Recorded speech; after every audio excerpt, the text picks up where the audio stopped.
¿Qué tal amigos? Bienvenidos a un nuevo encuentro. En el video de hoy vamos a tratar de temas un poco paranormales. Están relacionados o lleva como título esta exposición cómo reconocer a una bruja, a un brujo, a un mago, a una hechicera y cómo derrotarlo. Y para esto no voy a proponer ningún tipo de fantasía o digamos que cosas sin sentido, sino que lo que voy a hacer es, como historiador, presentarles cuál es la opinión o cuál fue la opinión de los antiguos, específicamente en la época medieval, en cuanto a este tema y qué es lo que decían los textos antiguos, los textos medievales, tanto del judaísmo, del cristianismo y de otras fuentes, en cuanto a estas creencias de cómo reconocer a estas personas que se dedicaban a estas artes y cómo derrotarlas. En mi especialidad en la universidad, pues estoy en proceso de completar mi máster en historia y precisamente especializándome en el tema del misticismo, específicamente en la época medieval, de ahí en consonancia con mi investigación actual y el tema que estamos desarrollando hoy. En la época medieval, en Europa principalmente, en las regiones, digamos que en España, en Inglaterra, en Alemania, de manera muy significativa estaba muy arraigada esta creencia de las brujas, los hechiceros, hechiceras, y que todo esto se desató y aumentó muchísimo con el surgimiento de la Inquisición y los tantos casos que se fueron presentando en diferentes países de Europa, las famosas casas de brujas, y fueron surgiendo una serie de registros, textos, personas que se consideraban a sí mismos como cazadores de brujas. Que otras palabras eran personas que estaban siendo perseguidas y condenadas por herejías. Y en estos textos encontramos un montón de historias, supersticiones, que para nosotros los investigadores nos llaman mucho la atención porque muchas de ellas apuntan de cómo identificar a un brujo, a una bruja, a una hechicera, incluso a aquellos que han sido víctimas de las artimañas, digamos, de estos hechiceros, y cómo reconocerlos y cómo derrotar a estas personas cuando eran apresadas. Encontramos en los documentos que la manera de reconocer, o una de ellas, para reconocer a una persona que es bruja o brujo, hechicero o hechicera, o alguien que está bajo el efecto de la brujería, es observar los ojos.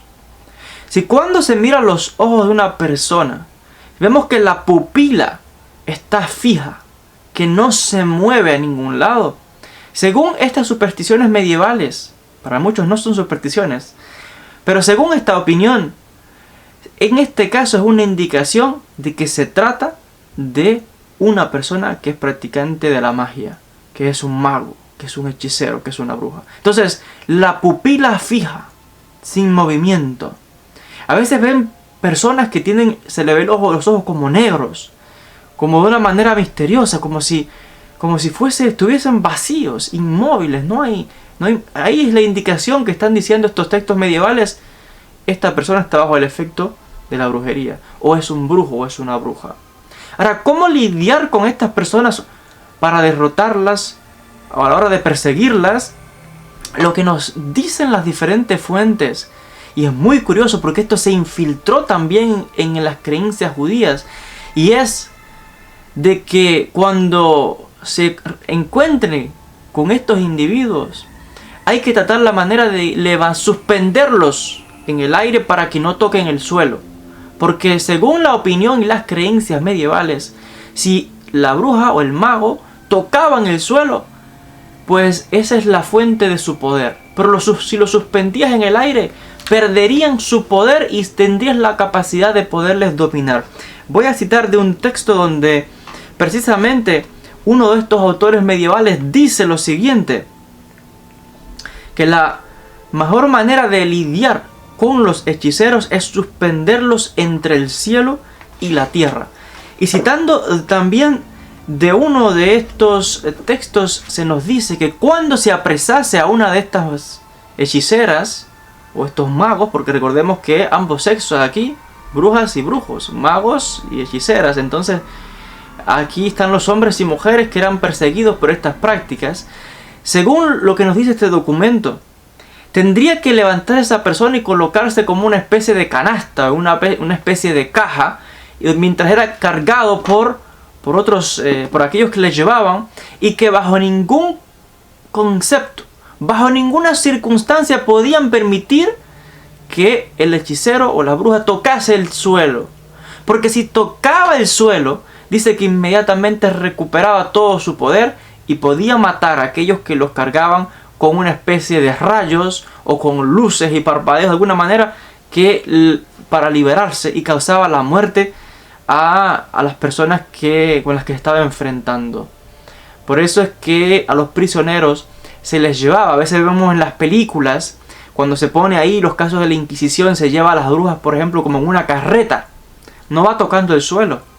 No porque no solamente hubiera otro diferente medio de transporte, pero se ve que se la llevaba así, encerrada, y no toca el suelo.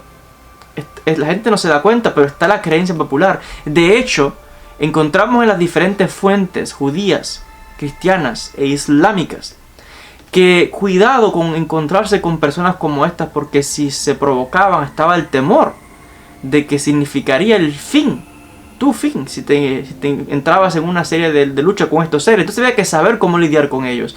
Por eso les decía que en época medieval principalmente surgieron los famosos cazadores de brujas, y de ahí la frase cacería de brujas, porque se cazaban literalmente, se perseguía a estas personas, que en muchos casos era desconocimiento de qué es lo que hacían, ¿no?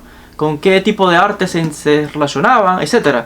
Si Dios quiere, en próximos vídeos vamos a comentar más de estos temas. Les decía que es parte de mi investigación actual con motivo a mis estudios universitarios, así que estoy empapándome más sobre estos temas del misticismo y todo lo relacionado, temas de la Inquisición, muchos casos que tal vez contaremos más adelante en este canal. Pero es muy interesante lo que se nos revela. Para muchos son supersticiones, para otros son verdades incluso hasta el tiempo actual, entre otros detalles.